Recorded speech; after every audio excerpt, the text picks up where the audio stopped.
This podcast needs a disclaimer. Due to circumstances beyond my control, Jeff's sound is of lower quality this week. I apologize for this, and please know that future podcasts will not have the same problem. Enjoy. And we're back. Welcome to Truth Unrestricted, the podcast that would have a better name if they weren't all taken. Before we start today, I just want to let everyone know again that we do have an email address, truthunrestricted@gmail.com, for any feedback, any thoughts on the show, anything we say here you think we're dead wrong about. Especially want to hear about that. Please disagree with him. It's so entertaining. If you disagree strenuously enough and with enough verbal fortitude, maybe I'll even want to do a podcast with you, if that's your desire. Today, we're going to talk about power and freedom. And before we start that, I just want my physicist friends to know that I know that power is some amount of work or energy that is exerted over a specified length of time. And that what we talk about on this podcast is social power. But to make the podcast less clunky, we're just going to call it power. And if we need to refer to actual power, we'll call it physical power, just because I'm a nerd. Power and freedom. First, we'll start with power. What is power? When we talk about a person being powerful, what do we mean when we say that? What do you think? Power is typically measured in power over others.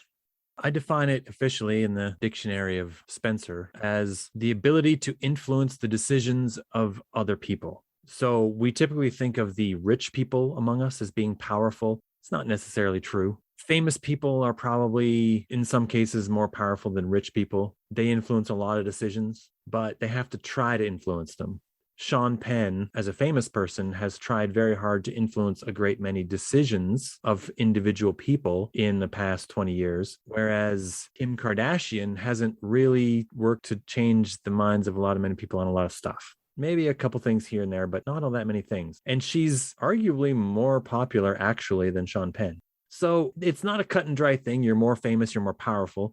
It's not a cut and dry thing. You're more rich, you're more powerful. It's just influencing the decisions of others. If you really do that, then you're powerful. And of course, your relationship to the people involved, that's a big deal. Most people are, they hope, influencing the decisions of their children. They're probably less so influencing the decisions of other people's children. Obviously, your relationship to your children puts you in a position of power that just being old doesn't give you as power over other people's children. That should be very obvious. Like sometimes I say things and I go, why do I even bother saying that? Everyone already knows that, except that we want to talk about it. And it's a segue to a conversation where we put the whole thing in context. Yeah. So I think that's enough about power. I think we need to really get in the full spiral here of what is freedom. It's probably a little more interesting. What do you think? What is freedom to you, Jeff? The ability to do whatever the hell you want. That's a very good definition. It does really cover everything. In my more official language that I come up with, it's two things, but they slur beautifully into what you said. The ability to make a decision for yourself without the influence of other people. And also, there's an aspect of having a greater range of decisions available to you increases your freedom as well. So, for example, we very naturally have a greater range of decisions available to us than anyone in ancient Rome did, because we have computers, we have video games, we can become doctors. The wide variety of things available to us is just immense compared to the things that were available to ancient Romans, even though we always compare ourselves to ancient Romans in the end. Mm. Our society is just more advanced. It's more rich. We have a greater number of decisions available. And in our society, some of us have more decisions available to us than others. Some of us feel, as we're growing up, we feel like we're not going to be able to become doctors. And whether that's a sad thing or a thing that some of us need to just realize so we move on to more useful stuff, that's up to each individual user. But that's how it is. Not everyone feels like they could become a doctor. Mm-hmm. How that comes to be can be all kinds of reasons why that could be, but it definitely is. To me, the interesting part is that we have two social forces that are opposing each other very naturally. To have a person be powerful, they need to influence decisions of others. To have a person be free, they have to be able to decide without that other person. What do you think of this idea that we have two halves of this thing? Well, I think it would be better to say like two complementary rather than opposing forces, because working with the base philosophical definitions that you've laid out for power and freedom, someone who has more power de facto also has more freedom. If they have the ability to influence the decisions of others, that means their decisions are less influenced by others. So one sort of implies the other. If you take an individual who has a lot of power, they tend to also have a lot of freedom. Yes. But what about the people who are giving them power? Let's say you have a mayor and he's more powerful than just an average person in the town. So he's more powerful, but the person in the town might want their freedom. Should they give any power to the mayor at all? Why won't a person decide that they don't need a mayor? They want their freedom back. Typically, the public would only, at least under the governmental frameworks that we've experimented with as people don't really like giving up power to one individual unless it ensures a minimum level of freedom for themselves. So your example of the mayor has, like a town mayor arguably has more power than your average citizen in said town. But those two individuals probably have roughly the same level of freedoms in that scenario. However, a despot or dictator has a great deal more power than the average citizen in the country that he is in control of. And he also has far more freedom than the people that he exerts control over. So it's almost like the two curves meet in the extreme. So for an individual, one individual at the top, they would spiral forward to have both. But as far as the everyday person goes, that just isn't happening. How does it look from our point of view? We don't like despots. We don't like tyrants. We don't want them. Exactly. When I look at this in fiction that I've read, this is often portrayed as security versus freedom. To get a greater amount of security, you have to give up more of your freedoms to be that secure. And in order to be more free, you have to give up some security. Mm-hmm. To me, in these scenarios, you're gaining security only by giving someone the power to arrange it. I think it's more valid to call it power versus freedom than security versus freedom. Security might be the ostensible reason why you might give up some more of your freedoms to give someone more power. But power is the more truer. I think it's a more true measure of what you're getting. You're getting a powerful person. Yes. And it also really sharpens the spear to the point where you need to see what you're really doing. 9/11 happens and we as a society agree that there's a little more of a danger. We are now a little bit more okay with some of the things the government's going to do to keep us secure. You're allowing someone to have more power. That's really what you're doing when you're doing that. And you're hoping that they give you security. It's not necessarily true. But as soon as you're giving up that freedom, you're making someone else more powerful. That's guaranteed right out of the gate. Yep. So here's a question. In general, in Western society, we talk about freedom like it's the ultimate goal. It's the number one thing that we want is to be free. So here's a question that's worth asking. Do we want anyone to have power? Can we think of a society where everyone is actually equal in power and therefore everyone has as much freedom as they could possibly grasp? Is that a useful goal? Well, what do you mean? Like, do we want anyone to have power? Like, do we philosophically want to cordon off a chunk of a society or group and say, we can't let those people have power? Is that your question? No, I mean, let's scale it down. Let's say we are not a nation of many millions of people. Let's say we are a tribe of proto-humans of whatever description. Neanderthals, early human, 1,000,000 years ago, we live in caves and one of us wants to be the leader. But in order for that one person to be the leader, we have to let that person be the leader. And we have to agree to do what that leader wants us to do. There's some level of freedom we would have to give up in order for that person to be in charge. Why would we want that? Why don't we just want to remain free just as we are and not have anyone be in charge? Well, because a lot of the greatest luxuries and benefits that we enjoy as a society only exist through collective action, people working together, obeying a set of laws, agreeing not to steal from each other, agreeing not to murder each other, to kidnap their wives and children. All of these general rules of law that we live in as a society takes cooperation from the entire group. You need a rule of law to get on as a people, or the strongest are just going to take what they want and the weak are going to get screwed. And your power and freedom gets real simple, black and white. So it's the selfishness of other people that will cause this. The only reason to have rules is because we don't necessarily trust everyone to do the right thing without them. The set of rules we'll have in any society, in any situation, when you list a set of rules, it says a lot about the things that you expect other people to do on their own or not do on their own. But before we get to cerebral with this sidebar, circling back to your Neanderthal example, that tribe needs to function together as a group. They need to coordinate their gathering. They need to coordinate their hunting if they want to be successful at it. And there will be more food and more luxury and success for them as a group if they cooperate. It's just a fact. How they achieve that cooperation would be through a leader, because if you are a team, you need to have one person as a captain to kind of call the plays.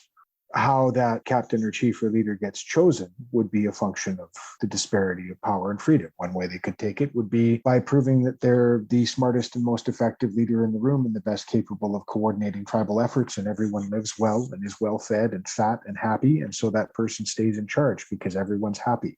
But in that scenario, everyone else in the group still has power because they collectively have the power to say, you're not providing that well for us anymore. You're fired. We're going to follow this person now.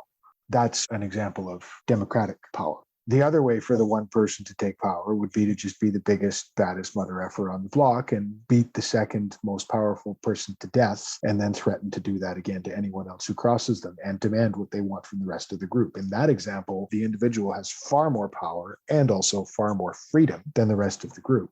And the rest of the group has no power or freedom at all. Well, they would still have to accept that person as leader. Any individual has to sleep sometime. Fair counterpoint. When I defined freedom, I said there was two components, one being that you're able to make your decisions without anyone else influencing them. And then the second one was that you have a greater availability of decisions in front of you that are possible. Because of these two together, if it was just the first, you would probably forego ever letting anyone be in charge, because I think what you're saying is that when we allow someone to be in charge such that they can properly coordinate us as a group, we get a greater number of resources and therefore have a greater selection of decisions in front of us because of those resources. And that's a thing that will increase our overall freedom, even if we have to give up some of our freedom to an individual and do as they please in order to accomplish the larger goals. Yes, usually in the bulk of examples, human cooperation yields compounding returns. When we scale up as a species, everybody does better than if we were all on our own. That's a simple mathematical fact. Yeah, generally, it's true. Now, whether or not those resources are fairly distributed to everyone participating in the system is another point entirely. There's the apocalypse scenario to consider when you get too numerous for your region that your region can't support you anymore. Mm-hmm. So I guess there's a caveat to the idea. On paper, it works really good, but there's some warnings involved. Perhaps there might be an interesting paralleled mathematical curve in that tipping point of the benefits of scaling up sharply falling away, much the same as the relationship of power and freedom, both sharply peaking at top levels. See if maybe the two curves were parallel. I have no idea. I don't have the brain to transcribe that kind of thing. So the next question I have, since we worked this out, we have freedom and we have power. We asked a question about power. We should ask the same question about freedom, shouldn't we? Yeah. Do we want anyone to have freedom? Is it useful to try to live like we're some kind of hive mind or like bees? Bees don't really have much of lives. They just work, work, work. The queen makes more eggs and they die at the end of the season. It's a good life, right? Nope. Not for humans? You don't think that's good? No, for humans, freedom's the reward. A full belly and a good night's sleep and no work to do. That's freedom. But what about the reward of being part of a great accomplishment? We might get there perhaps as a species someday, but our natural biological imperatives of the need to eat, sleep, and fornicate makes us sort of inherently biologically selfish. And so I think the level of complete selflessness that would be required by the sort of hive mind, idealist freedom commune, I don't think we're capable of, not for the next couple generations anyway. Like it'd take a hard philosophical turn as a society. So it was the selfishness of the other people in our fictional caveman community that required us to have things like rules and needing to work together and have some kind of leader so that make sure we all have the rules enforced properly and all that. But it's also selfishness that leads us to covet our own personal freedom and be sure that we're not being subject to a tyrannical ruler. My thoughts on it when I think about that pair of questions is that most especially in our current age, we have long surpassed the age where a single very smart human can move the ball up the field, if you will. A couple hundred years ago, we could do that. We had Isaac Newton. We had individuals who could see with brilliance the pattern and write it down and communicate it to the others. And so they all got it. I think probably the last human that as a single human made such a big leap like that was probably Albert Einstein. And he actually did it in like 1898, I think. And all the work he did after that and all the work since then all needed the cooperation of large groups of people to do. And increasingly so. All science now, we give the Nobel Prize to people in sciences, but all of them are leading a team of researchers to do these things. This is how it is. And I don't even think that very powerful computers are going to allow this to go back to a single human. I think that we're going to always have this now. And all of our technological achievements, it's not one guy that's making these cell phones that we're using every day. Well, no, the low-hanging fruit has all been picked. The stuff that's left takes a lot of brain power. Right. And it's very complicated. It's very complicated. Anyone who's tried to learn it has learned it's very complicated. So if we want to make any progress at this point, we would need to have the ability to cooperate in these larger groups. And the other reason why you have to have someone having power is, again, that security concern.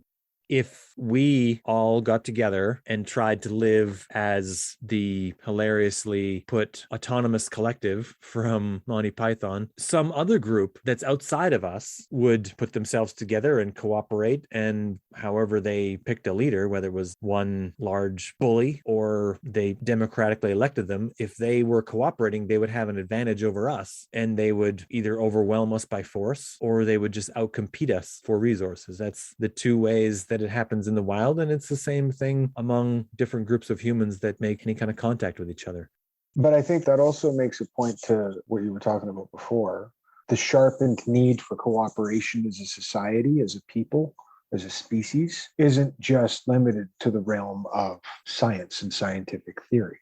Because our population density has gotten as high as it is, we require a certain level of framework of law and order to establish cooperation, or it's really easy for the scales to get tipped dangerously out of whack. A small example would be the new trade that I'm in now as a fire technician. I'm learning about building code and fire code. And like simple things like the width of egress corridors and the fact that stairs in an apartment tower, even if the framework is allowed to be made of wood, the stairs still need to be made of concrete because you can't have your escape route burning up. It needs to be fireproof so everybody can get out. Thought is put to this. And many people are consulted on the making of these laws. And there's just so goddamn many of them that need to be written and codified and enforced by a seemingly burgeoning class of bureaucrats and officers. But it's all there simply because we're so densely packed. The exit corridor in your house, there doesn't need to be a rule about that because there's only 60 of you that live there, tops. But when you pack 300 people into a tower with one exit route, you need laws and rules. Cooperation in exercise of technology and scaling up for our food production. There's no way that our society could live if it weren't for the factory farms that everybody loves to denigrate. But that speaks to a level of necessary cooperation in a society that leads to a great deal of freedom for the rest of us, being able to buy like a $12 bag of potatoes at the store that we couldn't hope to grow on our own, that will feed our family for a week. So I have another question here. Do you think it's possible that when you are a leader of a group and the people of that group have a high amount of freedom, high degree of freedom available to them, that you would tend to have more power than a leader of a similarly sized group, but they didn't have a lot of freedoms? Like they were just a despot who was bullying everyone into following them. Is it better to be a democracy or dictatorship question? Well, generally, yes. But strictly from the standpoint of, does the person in charge have more power under a group where the individuals have more freedoms versus a group where the individuals don't? Yeah. Does the person in charge have more power in group A versus group B is your question. Yes. Would they be a more powerful person if they were leading a group of people that had a larger number of freedoms available to them? No, I don't think so. You don't think so? Well, by your definition of power, the freedom to make decisions outside of the influence of others, if you have a stranglehold dictatorship and everybody that you rule is your serf, you don't have to think about anybody other than yourself. No, I think you're confusing the two. Sorry. If I could interrupt, the tyrant would have a great amount of freedom because no one would ever restrict the tyrant's decisions. And he also has a great deal of power because of his ability to dictatorially influence the decisions of his populace. Right. But the populace itself has fewer decisions available to them. Mm-hmm. So you would have a smaller number of decisions by proxy that you could make. If they were all serfs and there were no doctors or lawyers, you have a whole different scenario than you have when you have every variety of person, including all the doctors and lawyers. Okay. To me, it's analogous directly to taxes. If you build an economy where you have a strong, let's say it's a strong middle class, where there's a large number of people that have a reasonable amount of money, you're going to tend to get a larger amount in taxes because of it. Versus if you build an economy where everyone is fairly poor, there's just a maximum number of taxes you could ever get from that, and it's never going to be that large. But I think, again, what you're talking about there is resources. Like we did bust those off and quantify them as a separate entity when we were talking about the relationship of power and freedom. The product of work and the product of cooperation is resources. If you can influence the decisions of people who themselves have a large number of freedoms, are you perhaps more powerful than a person who greatly influences the decisions of people, but they have fewer decisions to make? Well, again, I think your measurement of power is based on your ability to influence the decisions of others. The range of decisions that those people have in front of them doesn't mathematically factor into that power level. I think it definitely does. It's just your ability to get other people to do things for you. Yeah, but the things they could do for you is much greater if they have. And that is the product of work, also known as the means of production, also known as the resource product that we were discussing, which is a separate entity from power and freedom. I mean, I understand the point that you're driving for, that philosophically we tend to do better when we live in a society where there's a certain minimum threshold of freedom for everyone. And the power that is afforded to the one person to steer the ship is strictly monitored and kept in check by the power held onto by the rest of the populace. When you have a strong middle class, everybody does better. It feeds more into society. All of those people who want to be doctors, who have the natural intellectual capacity for it, don't have stupid economic hurdles in front of them that are barring them from access to that trade that they would excel at because it's within their talent set. But I think all of those benefits are all felt by the group as a whole. I don't think that the leader in power personally necessarily benefits any better or worse, depending on what system they're in charge of. The group as a whole benefits far better from one where they hang on to a decent amount of power and freedom for the masses. Right. But if you were going to pit these two fictional nations against each other in a pitched war, which would you bet on? I think that premise is flawed because any major conflict we've ever had as a people, not any, that's not fair. But there are plenty of examples, both world wars coming right to the forefront of the mind, where we have war between different nations, different powers that have our example of democratic versus despotic rulership. And yet the products of civilization, being technology levels and access to weaponry and science, was sort of on par between both nations. Your premise, which I philosophically agree with, that intellect and the greater bounty of human cooperation flourishes better under a democratic system versus a despotic one. Despotic systems can crop up in the middle of a democratic one and basically co-opt all of the fruits that we had from that cozy society, and then have all of that power and still all of those freedoms. So if I were to pit, would I pit North Vietnam against, say, the United States of America? Your average North Vietnamese citizen has very little freedom, very little power, and Kim Jong-un has all of it. So you're confusing something. Kim Jong-un is a North Korean leader, actually. Yeah, that's what I said, North Korea. Oh, he said North Vietnam. Oh, sorry, North Korea. My mistake. Yeah. The average North Korean citizen has very little freedom and next to no power. Kim Jong-un has all the power and enjoys a remarkable level of freedom because of it. His society is stagnating because anybody with a brain is fleeing if they can. Most of his technology is borrowed, stolen, or researched at the point of the gun, and nobody works well under those circumstances. Up against any major Western democratic power, yeah, for sure. But then look at Hitler's Germany in World War II. The Germans got jets before the rest of us did. Well, there were several points through that war where there were very real chances of Germany proving victorious over the rest of the Western world.